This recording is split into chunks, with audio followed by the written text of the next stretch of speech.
friends of Living Classroom. It's Sarma.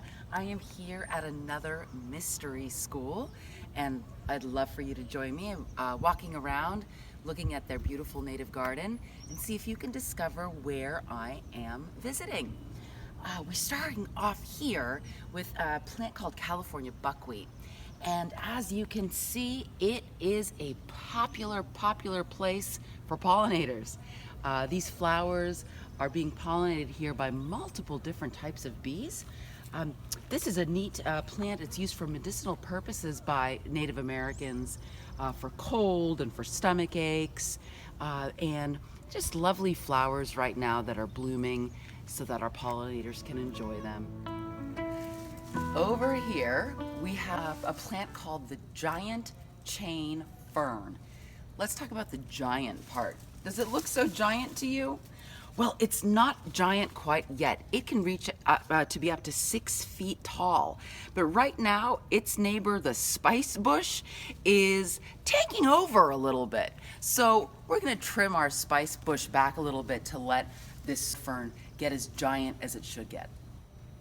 A neat fact about ferns is that they reproduce by spores, not seeds. And if you flip a fern over, carefully of course, you can see the spores on the underside of the leaf. Here we have a redbud, and look at these leaves. They're heart-shaped, and here is a brand new baby leaf that's growing. And then with its neighbors next door, do you see how it looks like a little heart?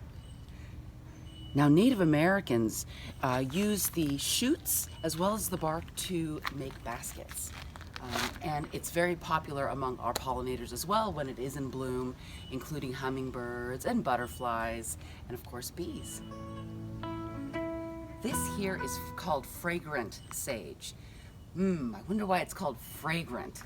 When you pass by this plant, come and run your fingers along these very, very soft leaves. And then, oh my goodness, that is very fragrant. It has a very nice smell to it. Popular amongst our pollinators, like all of our native plants are, but this plant also can be used for medicine. The Native Americans use this plant to treat headaches, colds, and fevers. This here is the California rush. You might look at it and think, hey, that looks like a nice grass. It is not a grass. If you come close and feel it, they are round. Now, round means it's a rush.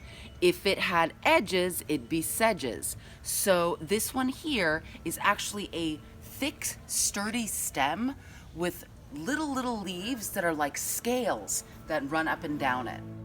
Aren't these lovely flowers? This plant here is called the coral bells. And you can see they look like little bells, the flowers do. Very popular among the hummingbirds, which even though how small they are, this is a plant that the hummingbirds do like. The roots of this plant are used by Native Americans for medicinal purposes, and there are some other edible parts of the plant that the Native Americans do consume. Here we have our California fuchsia, and in the summer as well as fall, it will have red tubular flowers that hummingbirds come and visit. This plant also has very many medicinal purposes. Native Americans use it for treating fevers in infants, as well as bladder and urinary issues. Here we have the California coffeeberry.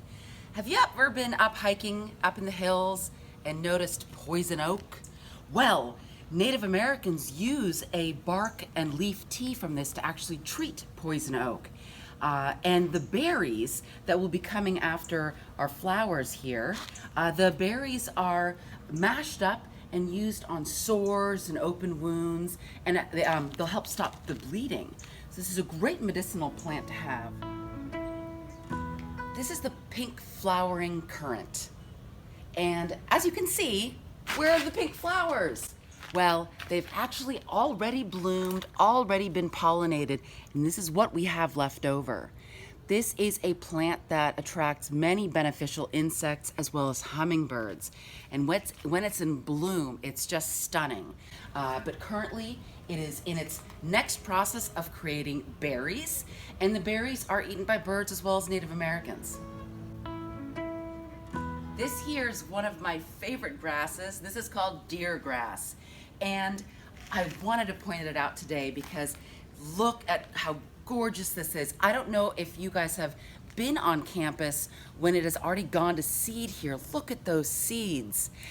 Native Americans use the stalks here for basket making. And did you know that the Alonies are known as some of the greatest basket makers in the world? And this is a very useful plant for those. But I just wanted to share with you how it looks like when it has gone to seed. Have you guys figured out where I'm at?